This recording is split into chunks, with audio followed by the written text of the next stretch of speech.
আসসালামু আলাইকুম প্রিয় শাইখ। জি, কেমন আছেন শাইখ? ওয়ালাইকুম আসসালাম ওয়া রাহমাতুল্লাহি ওয়া বারাকাতুহু। বলেন।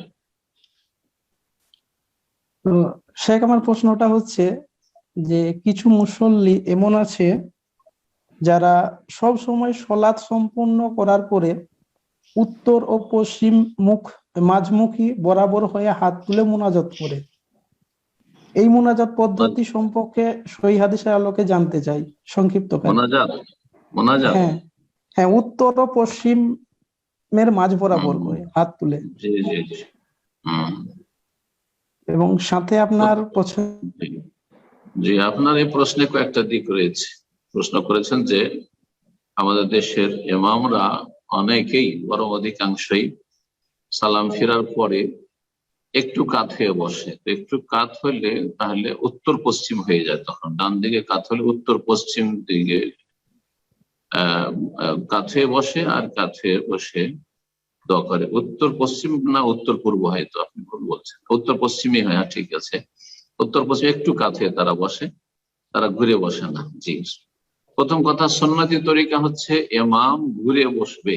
সেই হাদিস রয়েছে, একাধিক হাদিস রয়েছে। রাসূলুল্লাহ সাল্লাল্লাহু আলাইহি ওয়াসাল্লাম ফেরার পরে আকবালা আলাইনা বিওয়াজহিহি, রাসূলুল্লাহ আমাদের দিকে পুরো মুখমণ্ডল ফিরিয়ে বসতেন।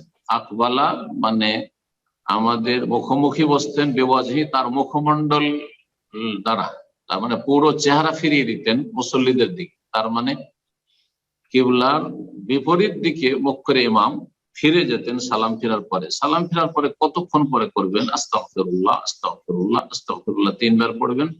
আল্লাহুম্মা আনতাস সালাম ওয়া মিনকাস সালাম তাবারাকতা ইয়া যাল জালালি ওয়াল ইকরাম। তারপরে ফিরে বসবেন মুক্তাদিদেরকে সামনে করে, মুক্তাদিদেরকে সামনে করে, আর তারপরে জিকির আজকার করবে। এটি হচ্ছে সুন্নাত। যেসব জিকির আজকার গুলি রয়েছে, বেশ অনেকগুলি, 10-এর বেশি জিকির আজকার রয়েছে, সেই জিকির আজকার গুলি করবেন যথাসাধ্য যতটা পারবেন।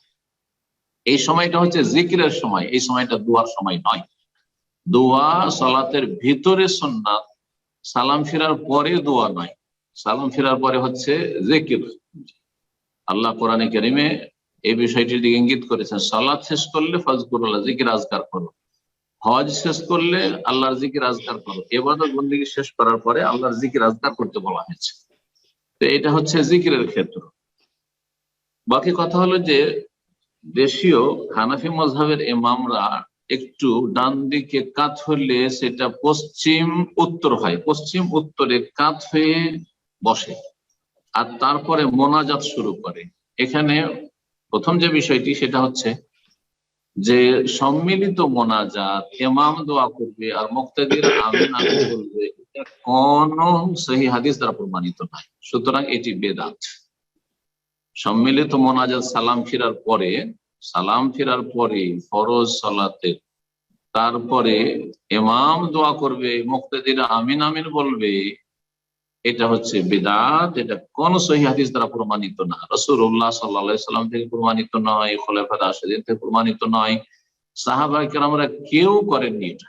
কেউ করেন না। মক্কা মদিনায় করেছেন সাহাবায়ে কেরামগণ, না যেখানে তারা হিজরত করে চলে গেছেন, বসরা, কুফা, মিসর, দামেস্ক, সেখানে করেছেন। যুগ যুগ ধরে এটা ছিল না। তারপরে এই বেদাত চালু হয়েছে, তারপরে অনেক পরে বেদাত চালু হয়েছে। এমনকি কেউ ইমাম আবু হানিফা, শাফি, মালিক, আহমদ রাহিমাহুল্লাহ, 4 ইমামের কোন ইমাম থেকেও সম্মিলিত মোনাজাত প্রমাণ করতে পারবে না। তার মানে যেটা বলতে চাইছি যে আমাদের সমাজে হানাফি ভাইরা যে সম্মিলিত মোনাজাত করে, তাদেরকে বলা থাকলো যে একটি একটি রিওয়ায়াত প্রমাণ করে দিক আবু হানিফা রাহিমাহুল্লাহ থেকে, যে আবু হানিফা রাহিমাহুল্লাহ নিজে সম্মিলিত মোনাজাত করেছেন ইমাম মুক্তাদি মিলে, অথবা করতে বলেছেন। মোটেই পাবে না। তারপরেও হানাফি মাযহাবের নামে গায়ের জোরে এই বেদাত চালু রাখা হয়েছে। তো এটি একটি বেদাত। শেষ কথা যেটি এই প্রশ্নের ক্ষেত্রে গুরুত্বপূর্ণ, সেটা হচ্ছে যে একটু ডান দিকে কাত হয়ে মোনাজাত করে। ডান দিকে কাত হলে উত্তর পশ্চিম হয়, আর উত্তর পশ্চিম হইলে তখন আর কাবা সামনে থাকে না, তখন সামনে হয়ে যায় বাগদাদ শরীফ।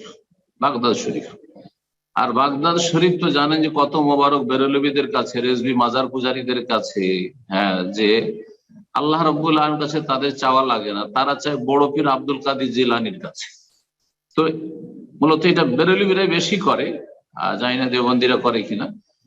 কিন্তু বেরেলভিরা এটা বেশি করে যে, আর এই আকীদা নিয়েই করে, এই বিশ্বাস এই সেন্স নিয়েই করে যে ডান দিকে একটু কাঁধে মোনাজাত করব, যাতে করে মোনাজাতের কিবলা আমাদের বড় পীর গৌসুল আজম হয়। বড় পীর আব্দুল কাদের জিলানী গৌসে আজমের মাজার শরীফ হয়। বুঝা গেছে? তার মানে ডাহা মোনাজাতে সালাম ফেরার পরে তারা বড় শিরক করে থাকে, শিরকি আকীদা নিয়ে তারা এই মোনাজাত করে থাকে, শিরকি মোনাজাত, বেদাতি মোনাজাত। বেদাতি মোনাজাত এই জন্য যেটি বেদাত, আর শিরকি মোনাজাত এই জন্য যে যদি এই নিয়তে করে যে বড় পীরের দিকে মুখ করে আমি দোয়া করেছি, তাহলে এটা হচ্ছে বড় শিরক, বড় শিরক, যা ঈমান নষ্ট করে দেবে।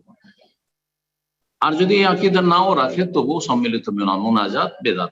দোয়ার আদব হচ্ছে যে দোয়া যদি করতে হয় তাহলে কিবলামুখী হয়ে দোয়া করবে, দোয়া যদি করতে হয় তাহলে কিবলামুখী হয়ে দোয়া করবে, এটি হচ্ছে উত্তম, ওয়াজিব নয়।